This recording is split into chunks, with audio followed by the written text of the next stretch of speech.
에베소라는 도시는요, 굉장히 화려했던 도시이고, 지금으로부터 2000년 전에 길들이 이 대리석으로 깔려 있었어요. 그리고 전부 석조 건물로 건물을 지었던 흔적들이 나와 있고, 당시의 원형극장이요, 25,000석 규모예요. 그러니까 문화예술의 극치를 즐기는 그런 도시였고, 셀수스 도서관 사진을 보면 AD 100년 때부터 저 도서관을 지었으니까 저 도서관을 짓기 전에는 작은 도서관들이 많이 있었겠죠. 그러니까 에베소는 세계의 지식인들의 어떻게 보면 아주 많이 모여 있는, 그리고 연구가 굉장히 활발했고, 그래서 저런 그때 당시에 저 도서관이 필요했었으니까 학문의 굉장한 그 중심지였다. 그리고 해안 도시로서 굉장한 그 무역이 활성화되었던 경제 도시이기도 합니다. 그러니까 먹고 살 게 없으면 25,000명의 그 원형극장에 들어갈 만한 인구가 살지 않았겠죠. 종교적으로도 아주 의미심장한 지역인데요, 아데미 신전이 바로 이 에베소에 있었고, 그 신전터에 기둥 하나가 저렇게 남아 있어요. 저것을 보면서 이렇게 땅을 파헤쳐 보니까 저 기둥이요, 120개가 세워져 있는 게, 이것을 복원하는 그림이 바로 이 신전이에요. 그리고 저 신전 안에는 아데미 신상이 이렇게 있는데, 여러분이 그 신상을 딱 봐도 뭡니까? 다산, 그리고 풍요, 그리고 굉장히 음란한 색, 이게 느껴지는 그 신상이잖아요. 이게 이제 무수한 남성들을 유혹하고 또 여성들을 유혹해서 신전으로 불러 모으는데, 여기에 남자 사제, 여자 사제가요, 수천 명 있었어요. 그래서 이제 그 지역의 사람들이 나 복 받으러 아데미 여신에게 복을 받으러 가야 되겠다. 그리고 이제 남편이 집을 나서요, 그러면 여기에 여사제와 성관계를 맺습니다. 그리고 이제는 부인이 나 복 받으러 가야 되겠다 해가지고 가서 남자 사제와 성관계를 맺어요. 그러니까 이 에베소는 이 아주 음란과 사탄과 그리고 이 악한 영들이 아주 강하게 역사하는 음란의 소굴이고, 사탄의 소굴이고, 우상의 소굴인 이곳을 주님이 정말 사랑하셨다는 거죠. 그리고 그 영혼들을 정말 주님이 사랑하셨다는 거예요. 그래서 바울을 인도하시는 예수님과 성령님이 3차 전도 여행 때 바로 에베소에 와요. 이 기록은 사도행전 19장에 아주 자세히 20장까지 나와 있는데요, 바울의 손으로 놀라운 능력을 행하게 하셨는데, 심지어 사람들이 바울의 몸에서 손수건이나 앞치마를 가져다가 병든 자에게 얹으면 그 병이 떠나고 악귀가 떠나갔어요. 그러니까 17절에 유대인과 헬라인들이 이 일을 알고 하나님을 두려워하면서 주 예수의 이름을 이제 많이 높이기를 시작을 했고, 이러다 보니까 18절에서 20절까지 보니까 많은 사람들이 많이 와서 통회하고 자복을 하는데, 그 중에 마술을 행하던 사람들도 많은 사람들이 와가지고 그런 술법책을 모아가지고 그거 다 불살르는 거예요. 이게 회개, 그들이 회개하고 하나님께로 돌아오는 거예요. 그 불살른 책값이 은 5만, 이게 은 하나가 4일 품삯이거든요. 그러니까 은 5만은요 20만 일 품삯이에요. 그 정도 가격을 다 이렇게 불태워요. 그러니까 수많은 잡종교들이 많이 있었고, 이는 사탄의 굉장히 강력하게 역사하는 도시였기 때문에 바로 이런 놀라운 표적과 기사를 통해서 예수가 구주가 되신다, 하나님은 살아계신다, 그 복음을 확실히 증거했어요. 이제 그러다 보니까 아담의 신상을 만들어서 파는 사람들이 영업이 타격을 받을 정도가 됐어요. 엄청난 성령의 강력한 역사가 에베소 이 지역에서 일어났습니다. 그리고 바울이 로마 감옥에 갇혀 있을 때 이 에베소 교회를 염려돼 가지고 편지를 보냅니다. 그 성경이 에베소서예요. 에베소서는 6장으로 되어 있는데 1장에서 3장까지는 주로 복음 교리적인 내용이고요, 4장에서 6장까지는 영적 전투에서 승리하고 이 땅에서 빛으로 어떻게 우리가 드러내야 되는가 얘기하는 아주 소중한 내용을 담아서 편지를 보냅니다. 그 편지를 받은 교회가 바로 이 교회예요.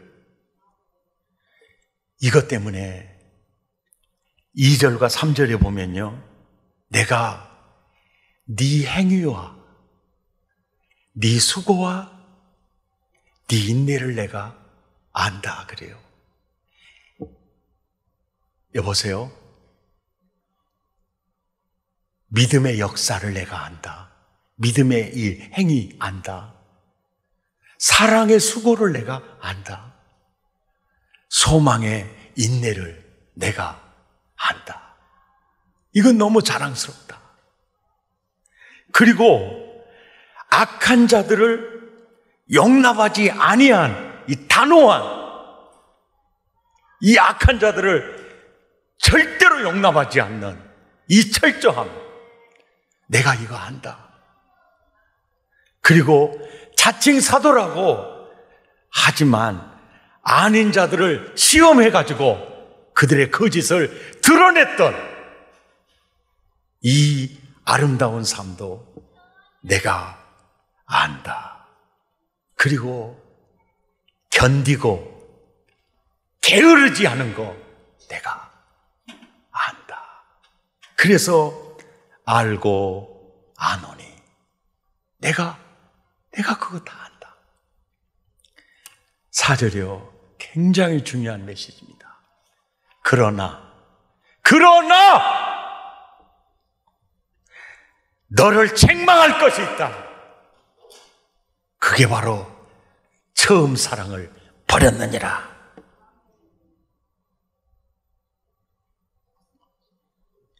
사랑이 얼마나 중요하냐. 고린도전서 13장 1절에 천사의 말을 할지라도 사랑이 없으면 아무것도 아니요, 소리나는 꽹과리가 되고, 2절에 모든 비밀을 알고 모든 지식을 알고 산을 옮길 만한 믿음이 있을지라도 네 속에 사랑이 없으면 아무것도 아니요. 3절에 네가 구제하고 네 몸을 불사르게 내어줄지라도 사랑이 없으면 아무것도 아니다.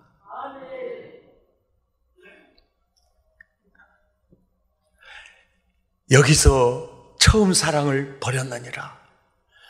어떤 분들은 이 부분을 강의하면서 그러더라고요.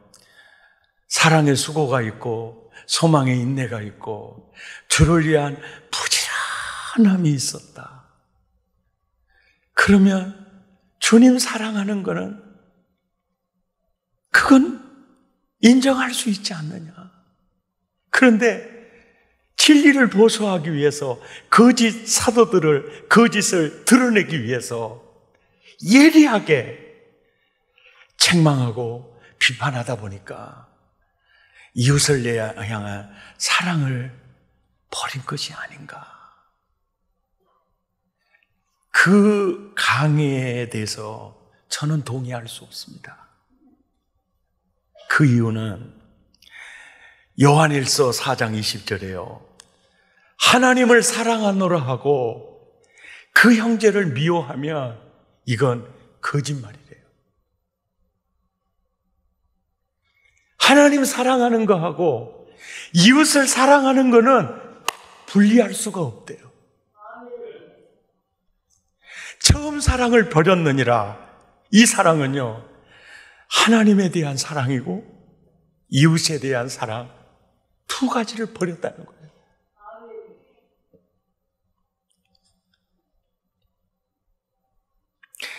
하나님을 사랑하는 그 뜨거운 사랑이 있을 때는요, 미운 사람이 없어요. 예. 정말로 남편이 미워 죽겠고 아내가 정말 미워 죽겠어요. 정말 너무너무 꼴보기가 싫을 정도로 미웠다가 성령 체험하고 은혜 체험하고 내가 회개하고 내가 주님의 사랑이 딱 회복이 되면은요, 미움이 사랑으로 다 바뀌어요. 하나님 사랑과 이웃 사랑은 둘이 아니라 하나예요. 아멘.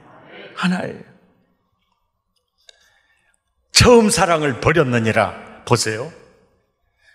신랑 되신 예수님이요, 정혼 기간에 있는 신부에게 처음 사랑을 버렸느니라. 굉장히 충격적인 얘기예요. 이게 뭡니까? 이게 관계가 깨지는 시작점에 네가 들었었다는 거예요. 예. 요한복음 13장 1절에 보면 예수님은요, 세상에 있는 자기 사람들을 사랑하시되 끝까지 사랑하시니라. 그분의 사랑은요, 변함이 없어요. 그래서 요한계시록 1장 17절에 그러잖아요. 나는 처음이요, 나는 나중이야. 내 사랑은 항상 처음이고 내 사랑은 나중이야. 계시록 21장 6절에서도 나는 알파와 오메가라. 처음과 나중이라. 한결같다는 얘기예요. 계시록 22장 13절에도 나는 알파와 오메가요, 처음과 나중이요, 시작과 끝이라. 너를 향한 나의 사랑은 변하지 않는다. 그런데 네 사랑은 변했구나. 나를 향한 너의 사랑은 변했구나. 에베소 교회는 복음 위에 바로 섰습니다. 진리를 지킨다는 차가운 이해 때문에 진리의 목적지인 사랑을 잃어버린 실수를 범하고 말았습니다. 진리를 지키기 위해 자꾸 따지다 보면 강팍해지죠. 비판하는 냉정함 때문에 따뜻한 마음을 잃을 수 있습니다. 에베소 교회가 바로 이런 슬럼프에 빠져 있습니다. 강의 준비하면서 교회를 칭찬하고 교회를 책망하시는 예수님은 굉장히 예리하시구나, 정확히 보시더라고요. 에베소 교회는요, 진짜가 빠져 있었습니다. 알맹이는 빠져버리고 신앙의 형식만 남아있는 그런 에베소 교회의 모습이요. 우리들 신앙도요, 그저 주일이면 와서 예배드리고 그저 헌금할 때 되면 헌금하고 그 형식은요 완전히 남아있을 수 있습니다. 그런데 주님을 향한 사랑, 이웃을 향한 진짜 주님이 보고 싶어하는 그거는요, 완전히 사라져버린 모습을 띄고 있을 수가 있어요. 그리고 자랑해요. 우리는 거짓 사도들을 드러냈어. 우리는 진리를 보수했어. 우리는 그걸 자랑할 수 있습니다. 주님의 눈은 예리해요. 그러나 너에게 책망할 것이 있나니 처음 사랑을 버렸느니라. 이 말씀 앞에 나와 여러분 어떻신가요?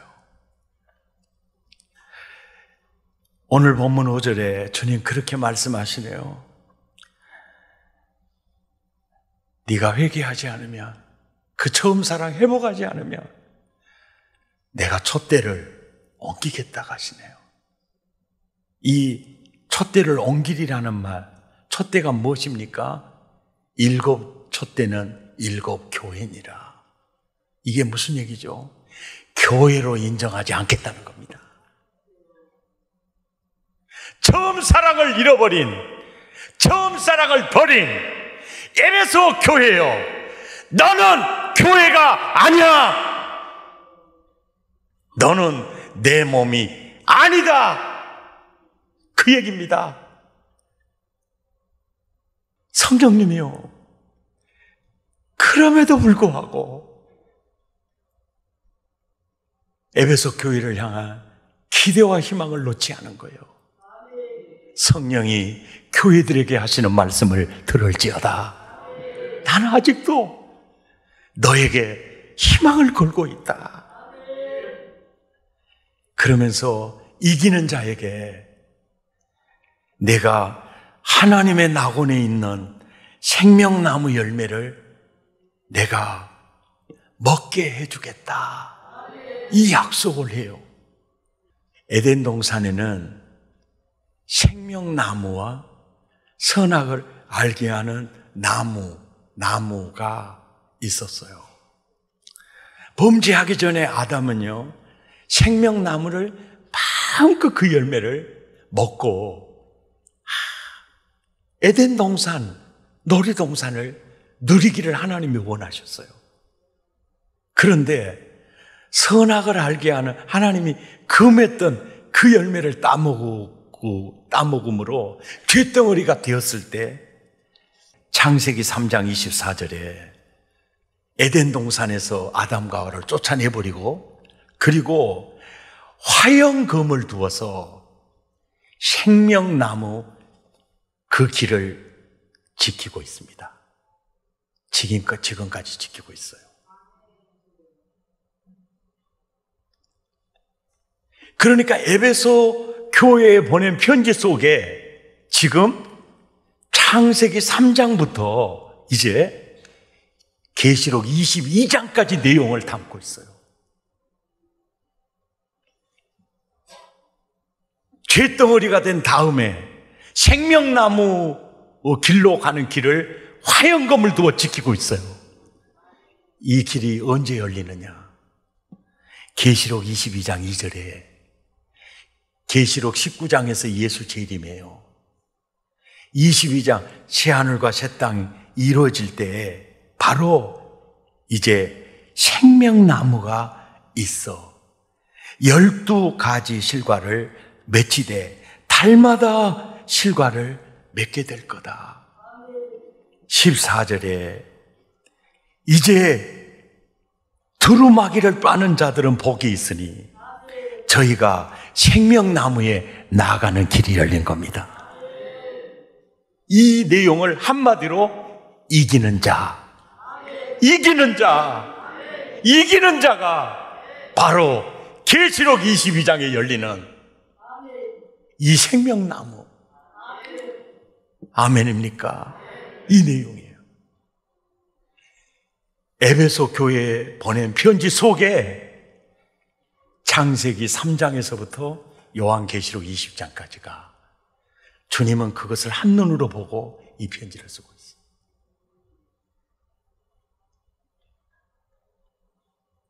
누가 이 열매를 먹을 수 있느냐? 오늘 본문 7절에 이기는 자예요. 이기는 자. 이기는 자. 에베소 교회에 보낸 편지의 핵심은요, 처음 사랑을 회복하라입니다.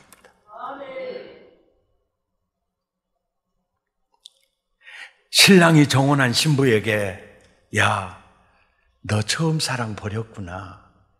엄청난 충격적인 이 얘기를 하면서 그와 정말 혼인잔치 하고 싶은 거예요. 그러니까 야, 너 처음 사랑 어디서 떨어져 있는지를 기억하고 회개해라. 그리고 제발 그거 회복해. 이 말하는 목적이 뭐냐면 이혼이 아니에요. 난 너와 결혼하고 싶어. 난 너와 혼인잔치 하고 싶어. 너를 향한 내 기대는 변함이 없어. 아멘. 아멘. 그러면서 어디서 떨어져 있는지를 생각하고 회개하여 처음 행위를 가져라. 처음 주님을 만났을 때 난 예수님 없이는 한순간도 못 살겠어요. 그런데 요즘은 그 예수님을 쌍거리 잊어버리고도 잘 사네요. 이게 바로 처음 사랑을 버렸느니라. 예수님, 나를 중국에 갖다 떨구어 놔도, 나를 저 광야에 갖다 떨구어 놔, 아무것도 없이 나 혼자 떨구어 놔도 주님이 나와 함께 있으면 저는 모든 걸 할 수 있습니다. 이 마음이 있었어요. 그런데 주님이 베풀어 주시는 은혜가 또 복이 하나, 둘, 셋 이렇게 쌓여가면서요. 나도 모르는 사이에 물질도 있으면 좋겠고요. 명예도 있으면 좋겠고요. 흔들렸던 나는 내 모습을 발견합니다. 주님이 나를 보고 너 처음 사랑 지금 이뤄져 가는구나 말씀하시는 것 같습니다.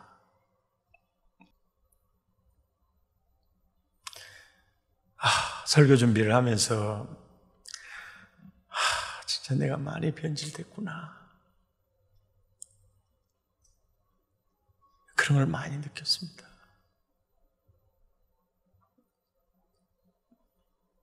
사랑이 없으면 아무것도 아니에요. 장차 우리 주님 앞에 섰을 때 저 총회장 했습니다. 저 교회 개척해서 이만큼 이뤘습니다. 아무것도 아니에요. 주님을 향한 사랑, 이웃을 향한 사랑, 주님이 찾으시는 게 바로 그건데 하나님, 주님 내게 생명을 주셨는데 주님 사랑하는 그 마음, 나를 사랑하신 주님의 사랑으로 이웃을 사랑하는 그 마음은 변치 않게 해주세요. 그 사랑을 꼭 지키게 해주세요. 할렐루야.